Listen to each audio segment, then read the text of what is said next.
Your pleasure. This is the continuation of becoming the greatest physical lover. Tonight, I'm going to talk about getting feedback without killing the mood. The first thing I want to emphasize is that no one is born a lover. We become lovers through every sexual experience that we have.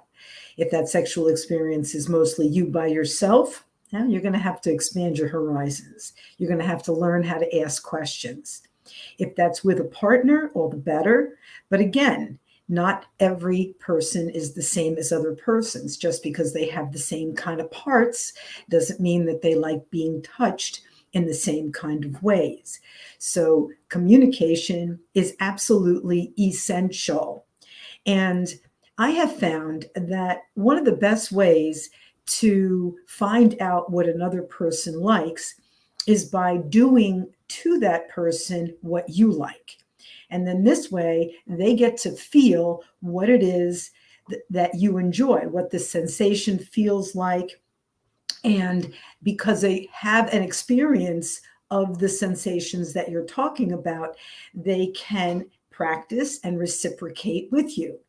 Now, you're not trying to break a mood, but if you're doing something that is annoying, irritating, painful, icky, nasty, whatever the other person, however the other person perceives it to be, then you're really not practicing lovemaking. You're just kind of diving in and doing whatever. Remember that no two people are the same. And if you really want to have a growing, loving, wonderful, evolving, romantic relationship with someone, then it's super important to find out what that person enjoys. Just don't assume that you know because everybody else liked it or one other person liked it, so this person has to like it too. It's not true. People come with all kinds of emotional baggage. And if something that you're doing is linked in their mind to something that was unpleasant in their former time, it could be, really turn around. So you have to be open to hearing what's going on in their heart, in their mind, and definitely within their body.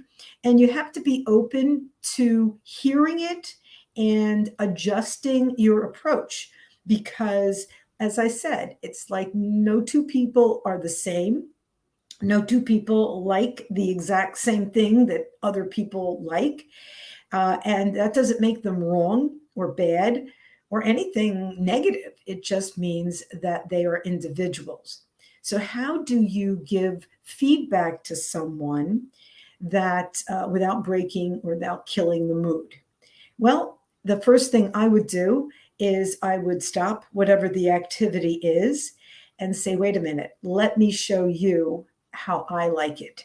And then do to that person what you like, whether it's a massage or a kiss or a touch, whatever the activity is, you're coming at it from a loving, kind, generous, open hearted place. And when you're coming at it from that place, then the other person will feel your energy and will understand what it is that you're trying to communicate. It's really, really important to be open to learning, to open to growing, open to wanting to hear what might not be pleasant, because the only way that we grow is by having an open mind and by being willing to change and to evolve as lovers. No one is born a lover. You don't come out of your womb, out of the mother's womb, knowing how to satisfy another person. Actually, you are taught by every single lover that you have ever sacked how to be a lover. Unfortunately, for a lot of people, because of whatever reason, they're not honest about what they like. They'll endure whatever is going on, and that'll be the last time you see them. They're not going to give you any kind of feedback or any kind of criticism. But if you're with someone and you want to be with this person and you want to create a life with them, then the most important thing is good communication. And instead of approaching the communication with, you don't do this, or you're not gentle, or starting with the you word, start with the I word. I like to be touched in this way, and then you show them. I like to be kissed in this way, and then you show them. Whenever you speak in the I as the first person, you are communicating your needs and your desires to that person without accusing them of doing anything wrong. And as soon as you accuse someone of doing something wrong, the wall goes up and they become defensive. And as soon as a person becomes defensive, they're not willing to listen anymore. So if you can approach every single encounter with an open mind, with an open heart, and willing to please the other, because that is the most beautiful relationship, where both people are willing to please. And if you're willing to please and you are coming there to give of yourself to the other person, then that's really the most beautiful experience. And the more you give, the more you get. I know that sounds so strange, but giving is a wonderful, fulfilling heart gift. And when you can do that, and with tenderness and with openness and with kindness, you will definitely evolve as a lover. Hi, Loretta. I think that sex is one of the most beautiful communications and connections that we can have as human beings, but you can't take it for granted. You can't assume that just because you have genitals that you are a master lover. Just like if you own a pot and a pan, that doesn't make you a master chef. Well, it's the same thing. Just because you own a penis or a vagina doesn't mean that you are phenomenal at making love. You have to come at it from a place of willingness and openness to find out what your partner enjoys, and then practice, because every time you practice, you get a little better. Nobody is phenomenal the first time out. You have to practice, just like if you're making a cake for the very, very first time.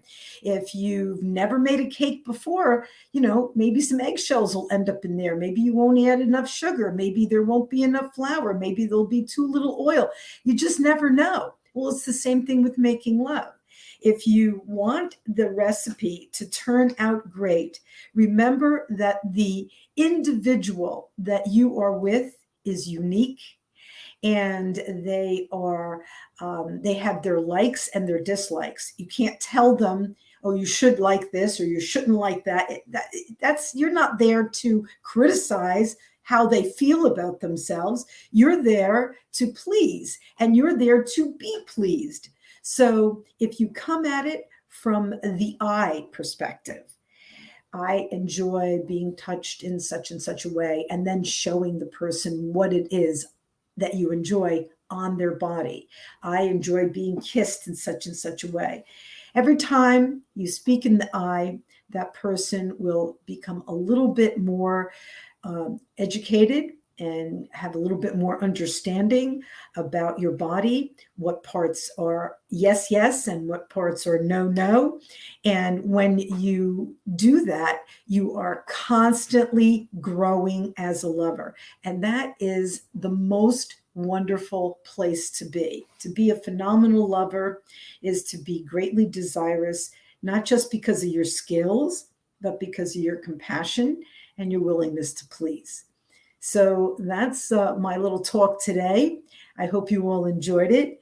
Next week, I'm going to be talking about what to do if things aren't going well, sensing when something is off, and hitting the reset button. So I hope you enjoyed this week's talk. Thank you so much for my guests showing up.